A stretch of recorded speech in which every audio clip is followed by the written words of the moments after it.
Yo, real talk, what happens when you're so strong that nobody can even touch you anymore? Like, for real though, when winning becomes so automatic that you forget what it feels like to actually connect with another human being? That's Jiren's whole vibe, and honestly, it's low-key terrifying when you break it down. Dude's out here bodying gods, standing alone on top of the universe, but inside? Man's completely hollow. No cap, this is one of the darkest psychological profiles Dragon Ball ever dropped on us, and most people totally slept on it. See, Jiren didn't just lose his master and his squad back in the day, he lost something way deeper. He lost the ability to trust, to feel, to be vulnerable. And that's the trap. Fam's strength became his prison. Victory became his loneliness. Every win just pushed him further from what makes us human. So buckle up, cause we're about to dive deep into how trauma, isolation, and the obsession with power can literally rewire your brain and turn you into a ghost walking around in a god's body. This hits different when you see it through the psych lens. Let's get into it. Yo, before we go any further, real quick, if you're vibing with this deep dive into the psychology behind these characters, do me a solid and smash that subscribe button right now. Like seriously, here's why you can't afford to miss out. We're out here breaking down the stuff nobody else talks about. Not just fight scenes and power levels, but the real mind games, the trauma, the emotional wreckage that shapes these characters into who they are. If you're the type who wants to understand why Jiren acts the way he does, why he can't connect, why strength became his coping mechanism, then this channel is literally made for you. We're diving into the psychology of anime every single week, pulling back the curtain on the mental battles that hit way harder than any Kamehameha ever could. And hey, drop a like too while you're at it. It helps us reach more people who need to hear this perspective. Trust me, you're gonna want to be here for what's coming next. Once you see how deep this rabbit hole goes with Jiren, there's no going back. Alright, let's keep rolling. Alright, so let's get into the real psychology behind Jiren, cause this is where it gets super intense. When you look at this dude through a clinical lens, what you're seeing is textbook emotional detachment disorder mixed with some serious avoidant attachment patterns. But let me break that down in a way that makes sense, no fancy jargon necessary. Imagine you're a kid, right? You're young, full of hope, you believe in people, you trust your crew, you trust your mentor. That's Jiren before everything went sideways. He had a master, he had friends, he had a whole support system. And then one day, boom, everything gets ripped away. His master dies, his friends bail on him when he needs them most, and he's left standing in the rubble of his own life, totally alone. Now here's the thing that most people don't understand about trauma, especially childhood trauma like this. It doesn't just make you sad. It literally rewires your brain. Your nervous system goes into survival mode, and it starts making decisions for you on a subconscious level. Jiren's brain basically said, yo, trusting people gets you hurt. Depending on others gets you abandoned. The only way to survive is to become so strong that you never need anyone ever again. And that right there? That's the birth of his entire personality structure. Now check it out. In psychology, we call this a maladaptive coping mechanism. It's when your brain develops a strategy to protect you from pain, but that strategy ends up causing even more damage in the long run. For Jiren, strength became his shield, his armor, his entire identity. He poured everything into training, into becoming unbeatable, into reaching a level where nobody could hurt him because nobody could even get close to him, physically or emotionally. And for a while it worked. Dude became the strongest mortal in Universe 11, the pride trooper that even the gods of destruction respect. But here's the twisted part. Every victory, every opponent he crushed, every battle he won just reinforced the walls around his heart. It's like the stronger he got on the outside, the more isolated he became on the inside. And that's the paradox that defines his whole existence. Let's talk about what this looks like in real psychological terms. Jiren exhibits classic signs of alexithymia. That's the inability to identify and express emotions. Watch how he moves through the tournament of power. Zero facial expressions, zero emotional reactions, just pure cold efficiency. He's not celebrating his wins, he's not trash-talking his opponents, he's not forming bonds with his teammates. He's just there, going through the motions, executing the task. And that's because somewhere along the way he shut down his emotional processing center. It's a defense mechanism, fam. If you don't feel anything, nothing can hurt you. If you don't connect with anyone, nobody can abandon you. But the cost? The cost is that you stop being fully human. You become this functional robot that wins everything but feels nothing. And yo, let's talk about his relationship with trust for a second, cause this is crucial.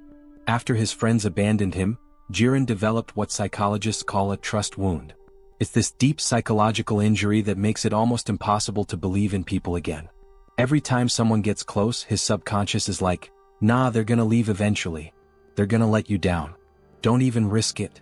So he keeps everyone at arm's length. Even his Pride Trooper teammates. These are people who literally fight alongside him to protect the universe, and he still won't let them in.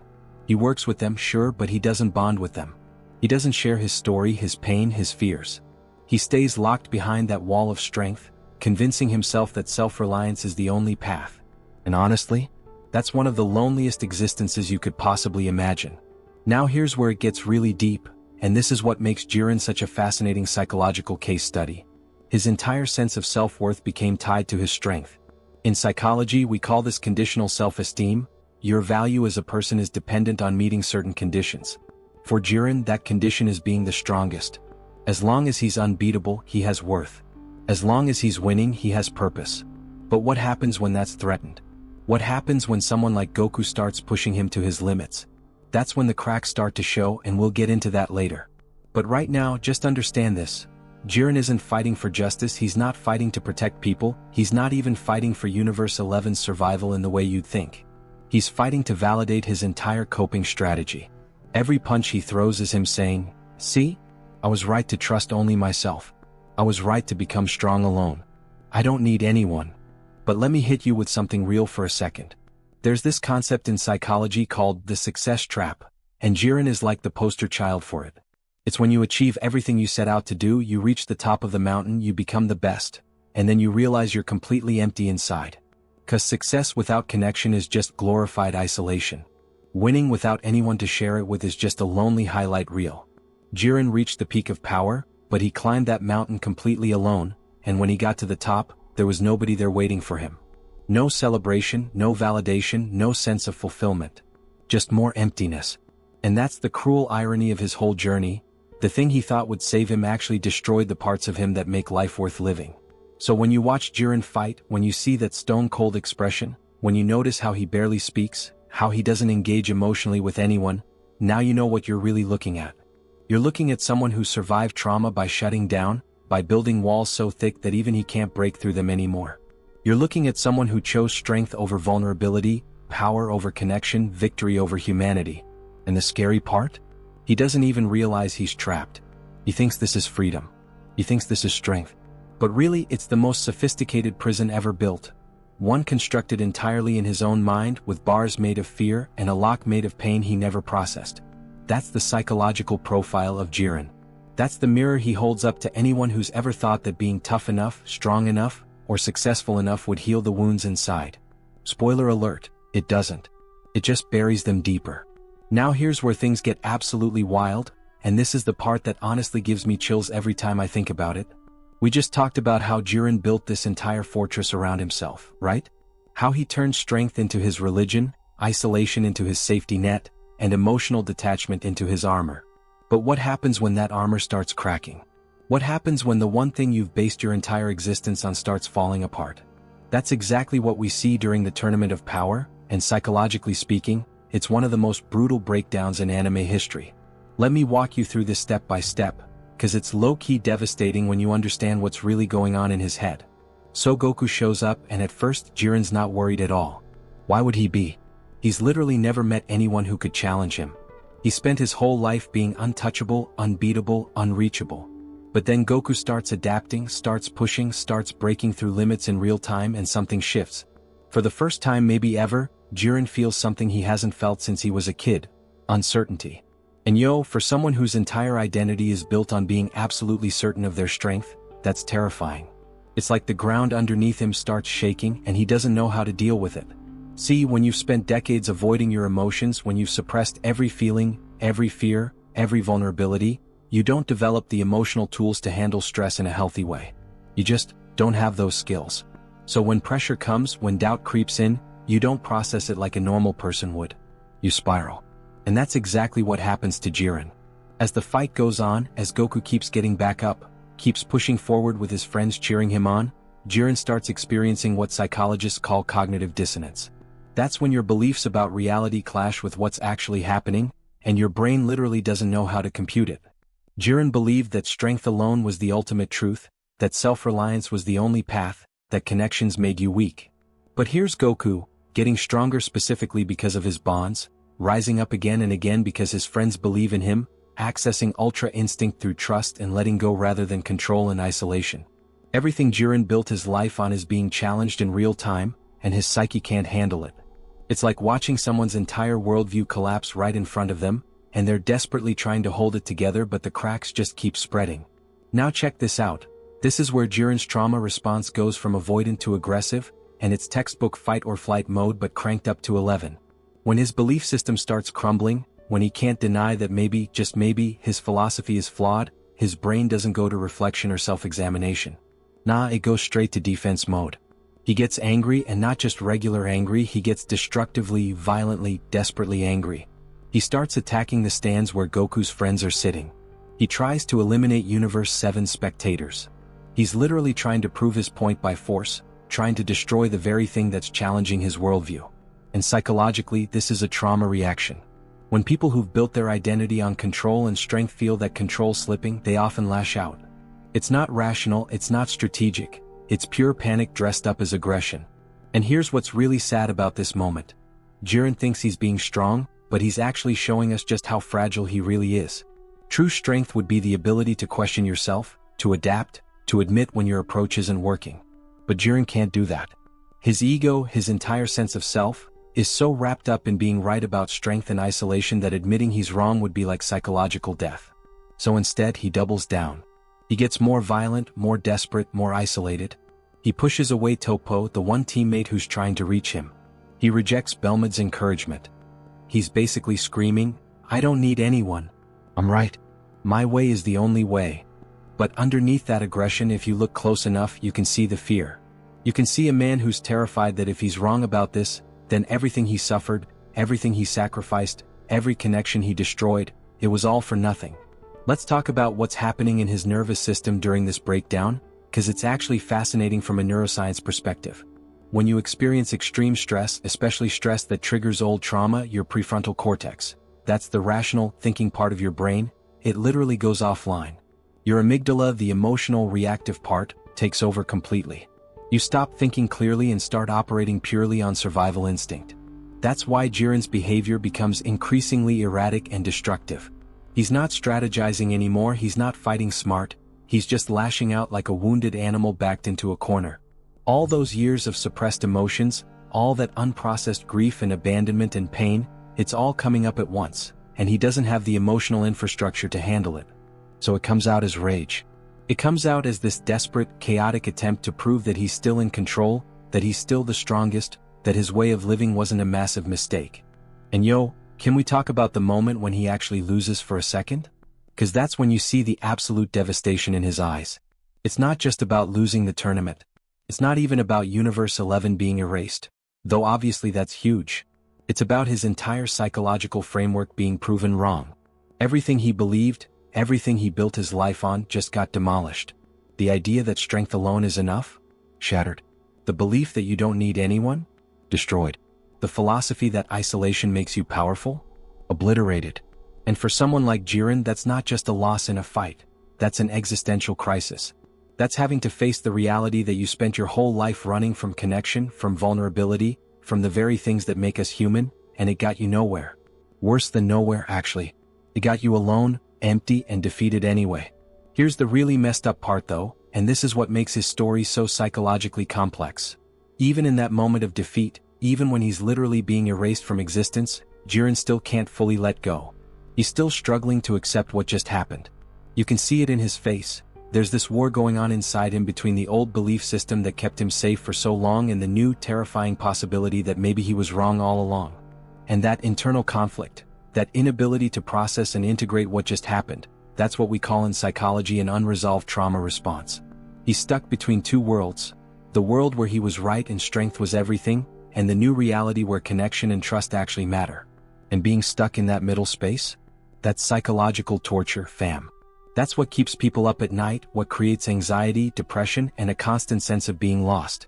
The really tragic thing is that Jiren had so many opportunities to break free from this pattern. Toppo tried to reach him. His teammates offered support. Even in his final moments, Goku extended a hand of respect and understanding. But every single time Jiren's trauma said no. His fear said no. His defense mechanisms said no. And that's what makes his story so real and so heartbreaking, because we see this in actual people all the time. We see folks who are so hurt, so scared of being vulnerable again, that they reject every lifeline thrown their way. They'd rather drown alone than risk trusting someone who might save them. That's the collapso interno, the internal collapse. Not when you get knocked down physically, but when your entire psychological structure crumbles and you realize the walls you built to protect yourself actually became the bars of your prison. That's where Jiren is. That's the hell he's living in. Yo, hold up real quick, I gotta know what you're thinking right now. Like, seriously, drop a comment down below and tell me, what's your take on all this? Are you seeing Jiren in a completely different light now? Cause this stuff hits deep, and I know some of y'all watching this might be going through something similar. Maybe not on a universe-saving level, but that feeling of building walls to protect yourself, of thinking strength means you gotta do everything alone, of being scared to trust people again after getting hurt, that's real-life stuff, fam. So here's what I wanna know. Have you ever felt like Jiren? Have you ever pushed people away because you were afraid of getting hurt again? Or maybe you know someone who's going through this right now, someone who's so strong on the outside but completely isolated on the inside? Share your story in the comments. Tell me what you're experiencing. Let's build a community here where we can talk about this stuff openly, cause honestly, your story might be exactly what someone else needs to hear today. And real talk, every comment, every bit of engagement helps me keep creating content like this for you. YouTube sees that you're connecting with this, and it lets me reach even more people who need this perspective. And hey, stick with me till the end of this video, alright? Cause what's coming next is the absolute core of Jiren's psychological journey, the point of no return where everything changes. You've come this far, you've seen how deep this goes, and trust me, you don't want to miss how this all comes together. The final layers are gonna hit different. Let's keep going. Alright, so now we're at the absolute core of Jiren's psychological journey, and this is where everything we've talked about comes crashing together in the most intense way possible. This is the point of no return, the moment where Jiren is forced to confront the one thing he's been running from his entire life, the truth about himself. And let me tell you, this revelation is brutal, raw, and uncomfortably real. So let's break down what's really happening in this critical moment, cause this is where the psychology gets absolutely insane. Picture this. Jiren's on the ground, his power fading, the tournament slipping away, and for the first time in decades he's completely vulnerable. Not just physically weak but emotionally exposed. All his defenses are gone. The armor is shattered. The walls are crumbling. And in that moment of total vulnerability, something happens that he never expected. Goku and Frieza, two people who have zero obligation to care about him, who he literally just tried to destroy, they reach out. They acknowledge his strength. They show him respect. They treat him like he matters beyond just his power level. And yo, that moment right there? That's the psychological earthquake that changes everything. See, what Jiren experiences in that instant is something called corrective emotional experience in therapy terms. It's when you have a new experience that directly contradicts your core trauma belief. Jiren's whole life has been built on the belief that people abandon you when you need them most, so never need anyone. But here's Goku, someone who just beat him, showing him compassion instead of contempt. Here's the Universe 7 squad, people he tried to eliminate, treating him with dignity. His brain is literally short-circuiting because the data doesn't match the programming. It's like his entire operating system is getting an update in real time, and it's painful as hell because change always is, especially when you've been running the same broken software for 30+ years. Now here's where it gets really deep, and this is the part that honestly makes me emotional every time I think about it. In those final moments, you can see something shift in Jiren's eyes. It's subtle, but it's there, this flicker of recognition, this tiny crack of awareness. For just a second he sees what he could have been. He sees what his life might have looked like if he'd chosen connection over isolation, if he'd processed his trauma instead of burying it under layers of strength, if he'd let people in instead of pushing everyone away.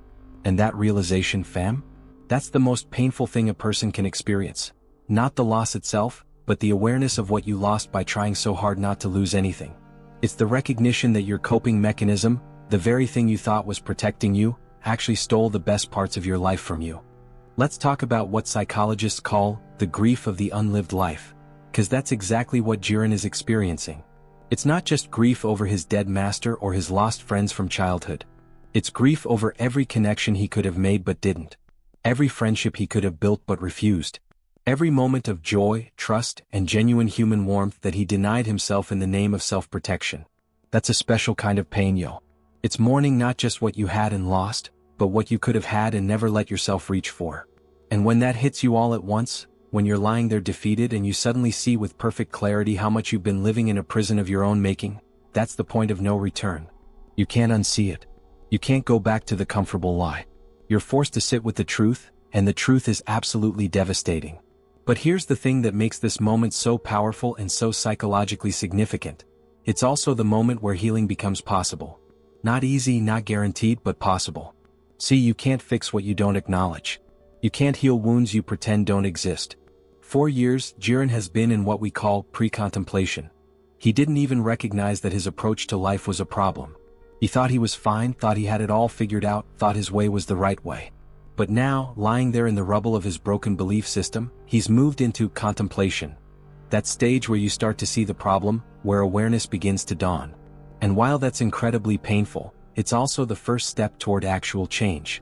Now, I gotta be real with you about something that a lot of people miss when they watch this arc. Jiren doesn't have some magical transformation where everything's suddenly fixed. He doesn't have a big emotional breakdown where he cries and hugs everybody and declares he's a changed man. That's not how trauma healing works in real life, and that's not how it works here either. What we see instead is something way more realistic and honestly more profound. We see the beginning of awareness.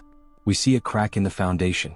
We see a man who spent his entire adult life being absolutely certain about everything suddenly experiencing doubt.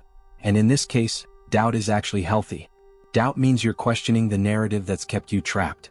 Doubt means you're open to the possibility that there might be another way. Here's what makes this psychologically fascinating. Even in defeat, even in this moment of revelation, Jiren's still struggling. Part of him wants to cling to the old way, to the familiar pain, because at least it's familiar. Change is terrifying, especially for someone who's used control and predictability as a shield against chaos. There's this concept in psychology called resistance to change, and it's super strong in people with trauma histories because change feels dangerous. Even if your current situation is painful, at least you know how to survive it. The unknown? That's scary. What if you open up and get hurt again? What if you trust and get abandoned again? What if vulnerability just leads to more pain? Those fears don't disappear just because you have one moment of insight. They linger. They fight back. They whisper, stay safe, stay closed, stay strong. But there's also another part of Jiren, a part that's been buried for so long it's almost unrecognizable. That's waking up. It's the part of him that remembers what it felt like to have a master he trusted, friends he cared about, a life that included other people. It's the part that's exhausted from carrying the weight of the world alone, tired of pretending to be invincible, sick of the emptiness that comes with every hollow victory. That part of him in this moment is saying, what if they're right? What if I've been wrong this whole time? What if there's still a chance to live differently? And that internal conflict, that war between the old self and the potential new self, that's what the point of no return really means. It's not that you can't go back, it's that you can't go back and pretend you don't know better now. You can't return to ignorance once awareness has arrived. So when Top Par and the other Pride Troopers are getting erased and they're still calling out to Jiren, still expressing care for him even in their final moments, he can't ignore it anymore. He can't dismiss it as weakness. He can't write it off as foolish sentiment. Because the evidence is right there in front of him. These people who he kept at arm's length his whole time working with them, they genuinely care about him. Not because of his strength, not because of what he can do for them, but just because he's one of them. He's part of the team. He matters to them as a person. And for someone who spent decades believing he was fundamentally alone in the universe, that realization is earth-shattering. It's the kind of truth that breaks you open, that forces you to reconsider everything, that makes you wonder how much pain you could have avoided if you just let yourself believe in people again. The point of no return isn't when you hit rock bottom. It's when you hit rock bottom and finally understand why you keep ending up there. It's when the pattern becomes visible, when you see the connection between your choices and your suffering, when you realize that the thing you've been doing to protect yourself is actually the thing that's been hurting you the most. For Jiren, that moment is right here, right now, in the ashes of his defeat. And the question that defines the rest of his life is simple but terrifying. Now that he knows the truth, now that he's seen what he's been missing, now that the door to connection has been cracked open just a tiny bit, will he walk through it? Or will fear pull him back into the familiar darkness of isolation? That's the cliffhanger that haunts him. That's the question he'll have to answer. And honestly, that's the question we all have to answer when we're faced with our own points of no return. So here's where we land with Jiren, and honestly this is the part that keeps me up at night thinking about his character, cause it's so brutally real and unresolved. After everything we've talked about, the trauma, the isolation, the breakdown, the revelation, you'd think we'd get some kind of closure, right? Some neat little bow that ties everything together and shows us that Jiren learned his lesson and he's all better now. But nah, that's not what happens. And that's exactly what makes his story so psychologically authentic and so painfully relatable.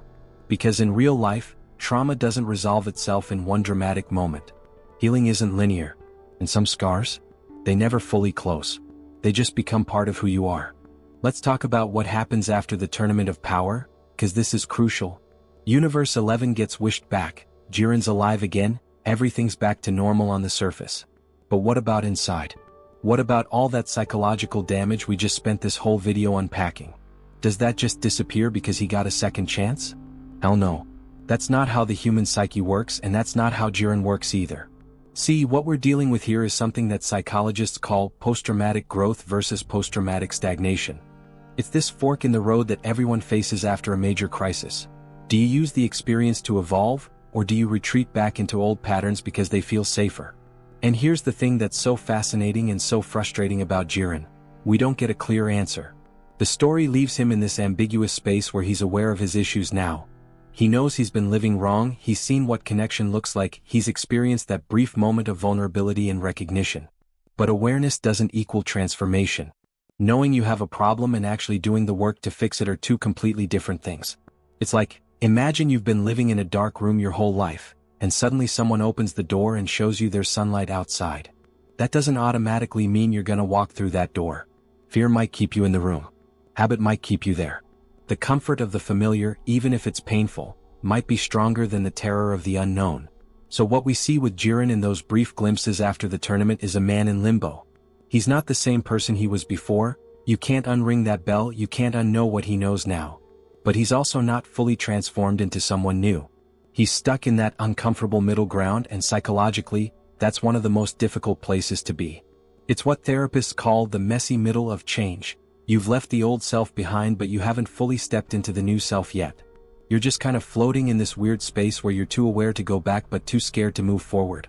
And for someone like Jiren, who's built his entire identity on certainty, on always knowing exactly who he is and what he stands for, that ambiguity is torture. Let me break down what's probably happening in his head during this phase, cause this is where the psychology gets really nuanced. There's this thing called the extinction burst in behavioral psychology. It's when you're trying to change a deeply ingrained behavior, and right before it actually changes, it gets worse. It's like your brain is fighting back, throwing everything it's got at maintaining the status quo. For Jiren, that means all his old defense mechanisms are probably screaming at him. Don't trust them. Don't open up. Remember what happened last time. Strength is safety. Isolation is protection. Those neural pathways have been carved deep over decades of repetition. They don't just disappear because you had one enlightening moment. They fight to stay relevant. They try to convince you that the old way was right and this new awareness is dangerous. But at the same time, there's a new voice in his head now, something that wasn't there before. It's quiet, uncertain, fragile, but it's there. It's the voice that remembers Goku's respect, Toppo's loyalty, the Pride Trooper's genuine care. It's the voice that whispers, maybe you don't have to be alone. Maybe strength and connection aren't opposites. Maybe you can be powerful and still let people in. And that internal dialogue, that conflict between the old programming and the new possibility, that's what defines Jiren's current psychological state. He's at war with himself, and unlike the physical battles he's used to, this is a war where he can't just punch his way to victory. This requires something way harder. Emotional vulnerability, consistent effort, and the willingness to fail and try again.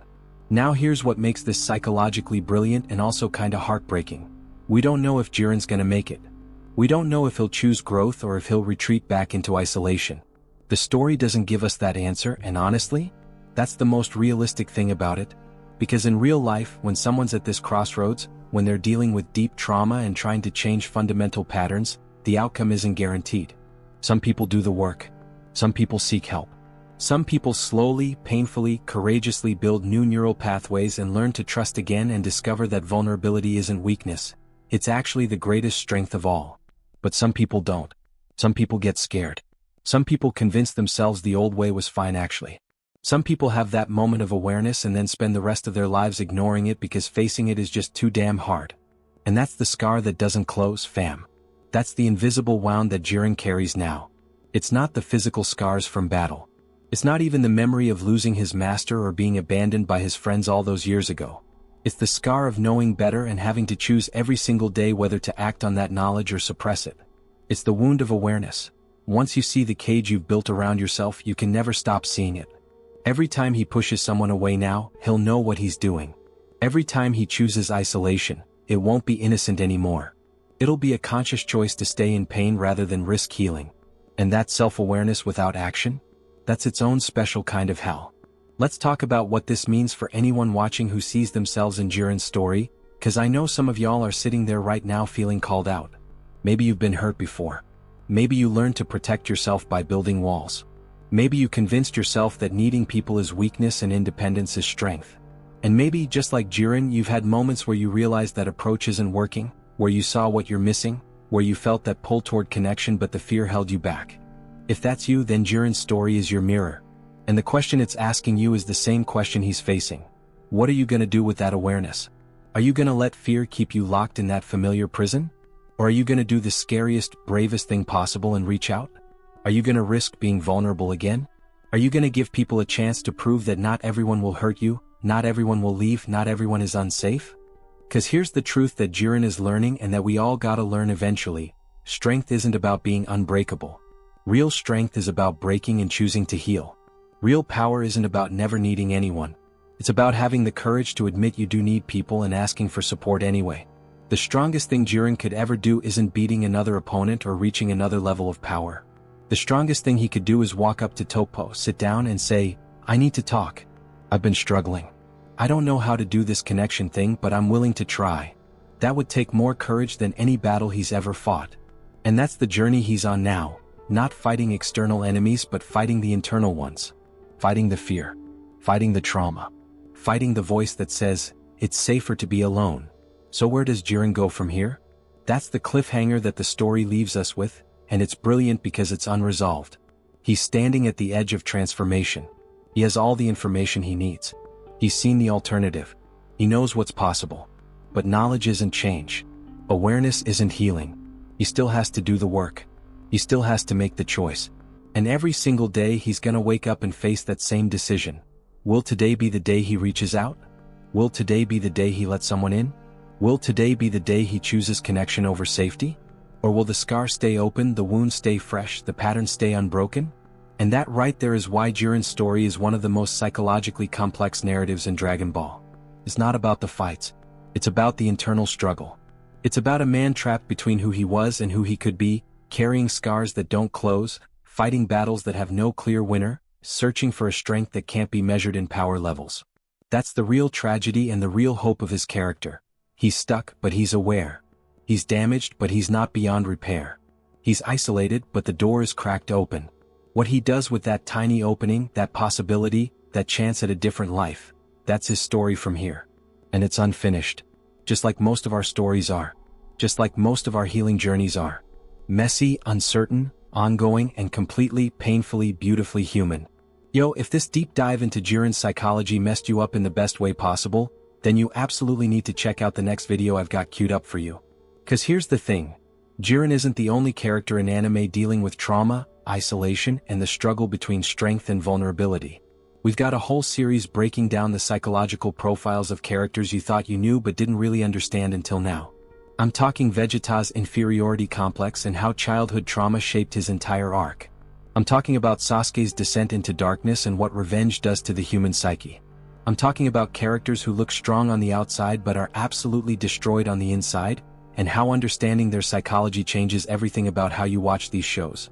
Real talk, if you connected with Jiren's story, if you saw yourself in his struggle, if this analysis made you think about anime in a completely different way, then you're exactly the type of person this channel was built for. We're not just talking about power scaling and fight choreography here. We're going deep into the human condition, into trauma, into healing, into what makes these characters so relatable despite being literal aliens and superpowered warriors. And trust me, once you start seeing anime through this psychological lens, you can't go back. Every episode hits different. Every character arc becomes richer. Every story becomes more meaningful. So do yourself a favor right now. Click on that next video in the queue. Keep this journey going. Let's explore more minds, more trauma, more stories of people trying to figure out how to be strong and human at the same time. Let's build this community of people who aren't afraid to go deep, who want to understand the why behind the what, who see anime as more than just entertainment. It's a mirror reflecting our own struggles, fears, and hopes back at us. The next video is waiting for you, and honestly, after everything we just unpacked about Jiren, you're gonna want to see where we go next. It's gonna be fire, it's gonna be deep, and it's gonna make you see these characters in a whole new light. Let's keep going. I'll see you in the next one.